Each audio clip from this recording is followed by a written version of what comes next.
Assalamualaikum teman-teman, selamat berjumpa dengan saya Abdurrahman dan masih tetap di channel Abdurrahman ya, dan masih tetap juga mengupas tentang seputaran asam lambung dan anxiety psikosomatis.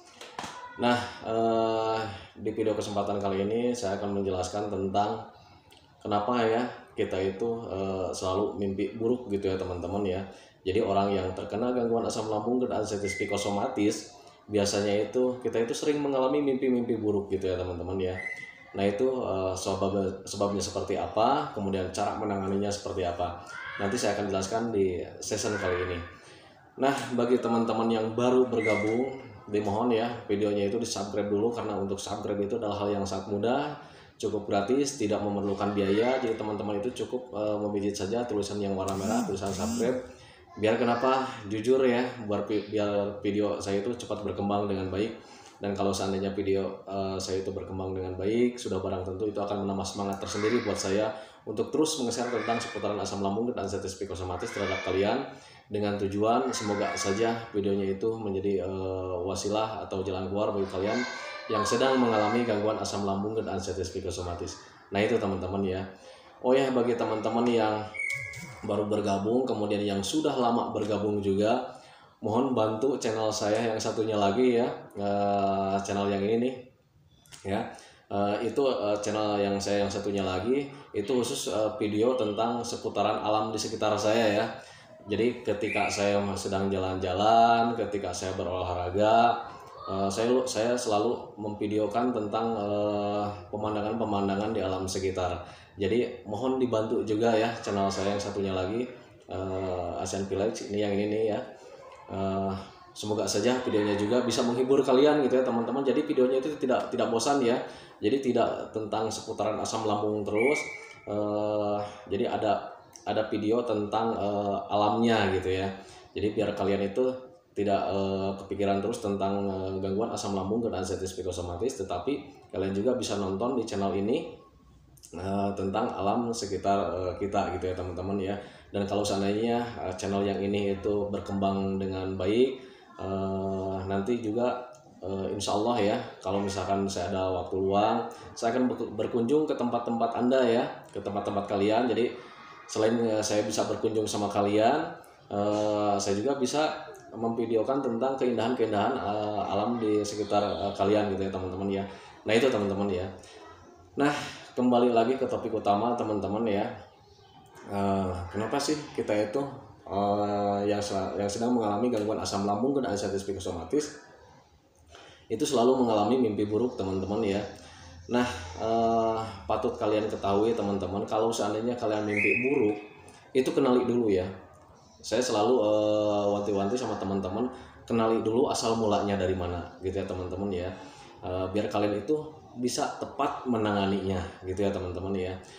Nah ini berdasarkan sepengalaman saya teman-teman. Sekali lagi, saya itu bukan dokter, saya itu bukan ahli hipnoterapi, saya bukan ahli hipnotis, saya bukan ahli spiritual, saya itu bukan ahli medis, saya bukan ahli penyakit dalam, saya itu bukan ahli apa-apa. Tetapi saya itu orang yang pernah mengalami gangguan asam lambung dan anxiety psikosomatis, dan sensasinya sangat banyak sekali teman-teman ya. Sangat banyak sekali dan sangat tidak nyaman sekali. Anda mungkin lebih paham sekarang karena Anda sekarang itu sedang mengalami gangguan asam lambung dan anxiety psikosomatis. Nah itu teman-teman, jadi saya menjelaskan di sini hanya berdasarkan sepengalaman saya gitu ya teman-teman ya. Nah sepengalaman saya, ketika saya sering mimpi buruk gitu, jadi kadang malam-malam hari itu ketika saya tidur, saya selalu mengalami mimpi buruk ya. Mimpinya itu yang nggak menyenangkan ya. Kadang mimpi bertemu dengan orang yang sudah meninggal gitu teman-teman ya. Kadang kalau misalnya mimpinya buruk ya, di malam hari, kemudian ketika kita terbangun, terjaga atau bangun di pagi hari, itu kita itu selalu dipikirkan tentang hal yang lainnya ya. Jangan-jangan ini pertanda gitu ya. Jangan-jangan ini pertanda bahwa orang yang meninggal itu mengajak saya untuk ikut meninggal dunia gitu ya teman-teman. Nah itu pemikiran yang salah. Makanya biar kalian bisa menangani hal seperti itu, kenali saja asal mulanya dari mana. Nanti ketika kalian sudah tahu asal mulanya dari mana, nanti kalian bisa menangani hal seperti itu dan akhirnya tidak cemas, kemudian tidak lagi mengalami mimpi buruk. Nah itu teman-teman ya. Nah sepengalaman saya teman-teman ya, waktu itu ketika saya sering mimpi buruk, memang itu dari stres kita sendiri gitu ya. Jadi kita itu setiap harinya itu selalu berpikir tentang penyakit, berpikir tentang sensasi, berpikir tentang hal yang bahaya. Akhirnya pemikiran-pemikiran yang buruk-buruk itu tertanam dalam otak kita teman-teman, dan sampai terbawa ke alam mimpi teman-teman ya. Nah itu pengalaman saya. Nah waktu ketika saya mulai paham ke arah sana, akhirnya saya alihkan pemikiran tentang bahaya saya itu alihkan dengan cara memahami penyakit ini teman-teman ya. Mempelajari penyakit ini, mempelajari gangguan ini, memahami, kemudian menangani dengan secara wajar. Jadi berpikir hal yang sangat wajar saja gitu ya. Dan ketika sudah berpikir hal yang wajar, akhirnya kalau misalnya kita aja sudah paham, akhirnya pemikiran tentang bahaya, tentang ketakutan itu tidak ada sama sekali ya. Dan perbaikannya itu sampai terbawa juga ke dalam mimpi gitu teman-teman ya. Mimpi kita itu menjadi tidak yang buruk-buruk lagi. Jadi sedikit-sedikit ada mimpi-mimpi yang mulai enak-enak gitu ya. Ya, mimpi-mimpi indah, mimpi-mimpi menyenangkan itu selalu hadir gitu teman-teman ya. Jadi ketika pikiran kita ruwet, pikiran kita stres, berpikirnya tentang ketakutan, otak kita itu capek ya. Capek teman-teman ya. Tanpa disadari otak kita itu capek. Mungkin kalian itu hanya memperhatikannya itu capeknya itu hanya di tubuh saja gitu ya teman-teman ya. Hanya di tubuh saja, hanya di tenaga saja, hanya kalian itu hanya berpatokan sama mudah lelah. Jadi berpikirnya itu tubuh saja, tanpa memikirkan otak kalian gitu ya teman-teman, tanpa memikirkan pemikiran kalian. Tanpa disadari kalian itu otaknya itu capek, lelah ya. Lelah, capek karena apa? Karena sering memikirkan tentang penyakit, memikirkan tentang sensasi ya, memikirkan tentang bahaya dan lain sebagainya gitu ya teman-teman. Jadi otaknya itu berpikir keras tanpa disadari kalian itu sudah capek gitu teman-teman ya. Otak kalian itu sudah capek ya. Jadi berpikir ketakutan, akhirnya ketakutan tersendiri itu nempel di otak kalian sampai terbawa ke dalam mimpi gitu ya. Nah cara menanganinya, saya dulu tidak memakai obat teman-teman ya. Jadi saya itu selalu melakukan hobi yang menyenangkan. Kembali lagi ke hobi yang menyenangkan teman-teman ya. Lakukan aktivitas yang menyenangkan. Ketika kita menyenangkan, ketika kita tersenyum, ketika kita tertawa, itu kita rileks sendiri ya. Kita rileks, kita santai. Akhirnya ketakutan otak pikiran yang di pikiran kita yang tentang ketakutan itu hilang dengan sendirinya ya.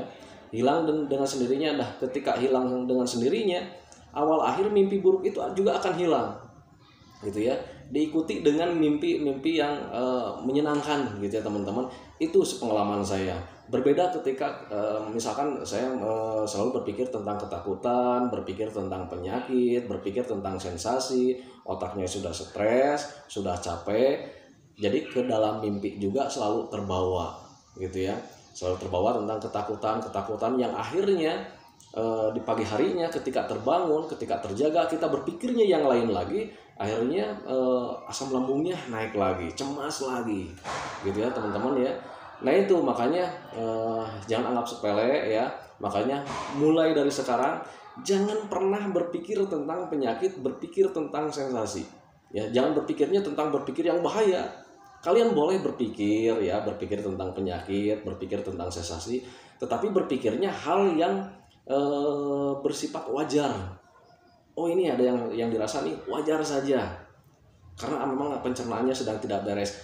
Berpikirnya harus berpikir tentang bagaimana cara mengatasinya, bagaimana cara mempelajarinya, bagaimana mencari keterkaitannya gitu ya. Dan kalau sudah tahu, lakukan saja penanganannya gitu ya. Jangan berpikir tentang hal yang berbahaya. Nanti takutnya itu kalian yang bahaya-bahaya itu tertanam di dalam otak kalian, akhirnya terbawa sampai suasana mimpi. Dan ketika mimpinya buruk-buruk, ketika bangun di pagi hari, kalian berpikir lagi hal yang lainnya lagi, tentang bahaya lagi, akhirnya menimbulkan cemas lagi, asam lambungnya naik lagi, mau sampai kapan gitu ya. Nah itu teman-teman ya, ini pengalaman saya menghilangkan mimpi-mimpi yang buruk itu dengan cara pertama itu berpikirlah hal yang wajar setiap harinya gitu ya.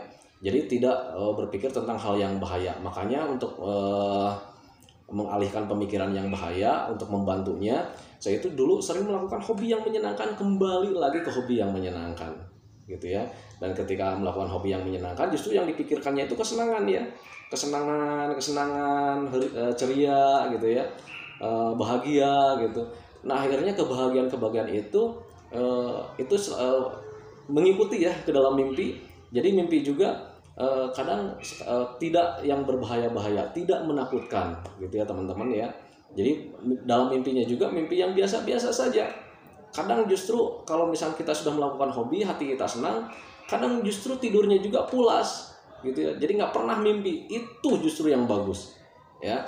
Ketika kita sudah tidur, kita tidak mimpi apa-apa, kita tidak merasakan apa-apa, nah justru itu yang paling bagus ya. Nah itu teman-teman, jadi ketika kita pulas, tidurnya tidak mimpi apa-apa, kita tidak tahu apa-apa, kita tidak merasakan apa-apa, justru di situ imun kita akan memperbaiki imun kita yang rusak, gitu ya.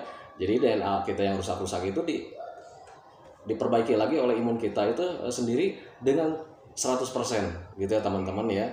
Jadi kita imun kita itu bekerjanya, sel-sel tubuh kita itu memperbaikinya dengan sempurna. Karena ketika kita tidur pulas, kita semua istirahat.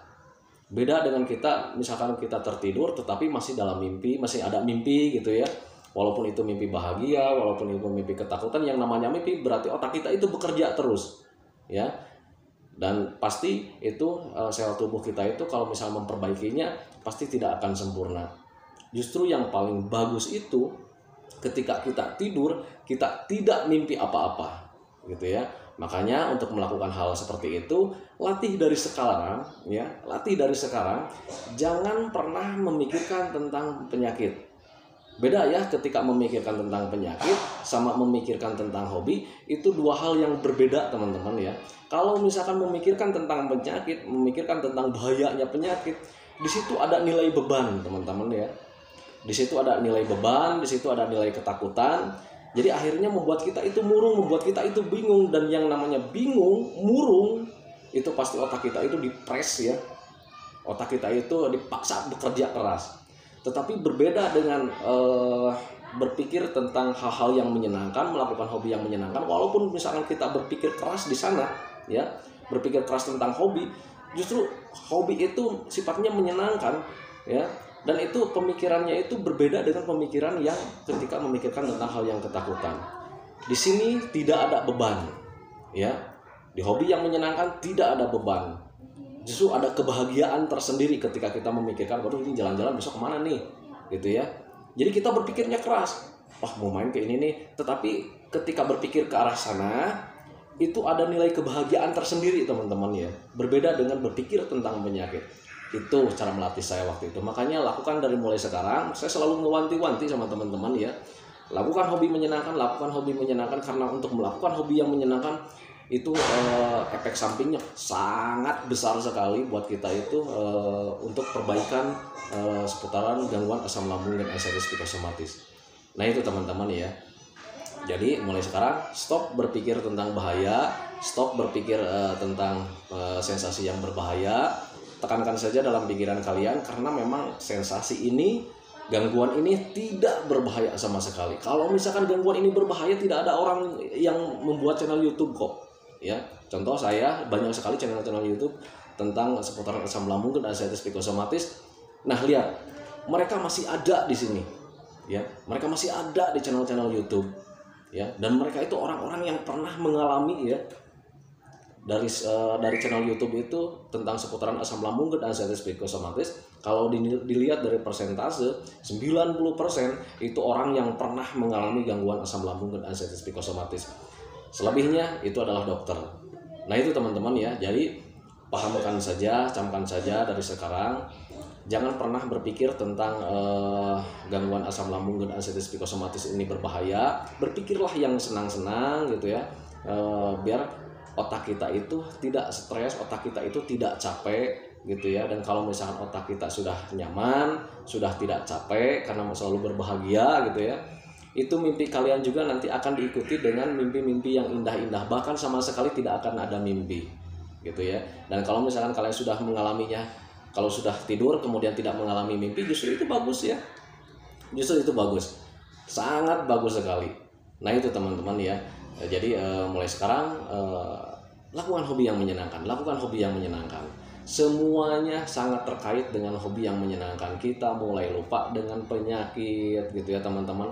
Akan ada perbaikan sedikit-sedikit gitu. Kita lupa dengan sensasi macam-macam gitu ya.